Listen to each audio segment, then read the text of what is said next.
एक बूढ़ी माँ अपने कमरे में सो रही थी। तभी उसे बेटे और बहू के कमरे से उनकी बातें सुनाई दी। बेटा कह रहा था कि मुझे मुंबई में नौकरी मिल गई है, लेकिन हम तीनों वहां नहीं रह सकते क्योंकि कमरा छोटा है और दोनों जगह का किराया में नहीं दे सकता, तो क्यों ना हम माँ को वृद्धाश्रम छोड़ दें। ये सुनकर बुजुर्ग माँ की आंखों से आंसू आ गए और वह सोचने लगी कि अभी 1 साल भी नहीं हुआ बेटे की शादी को और बहू ने उस पर अपना रंग चढ़ा दिया। तभी दूसरी ओर पति की बात सुनकर पत्नी बोली, नहीं, मैं और सासू माँ यहीं रहेंगे। मैं पढ़ी लिखी हूं, मैं बच्चों को ट्यूशन पढ़ाकर इतना तो कमा लूंगी कि अपना और माँ का गुजारा कर सकूं।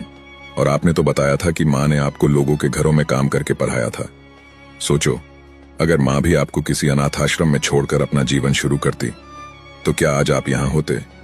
आप मुंबई में जब सेटल हो जाना तो वहां पर एक बड़ा कमरा ले लेना, तब हमें भी बुला लेना।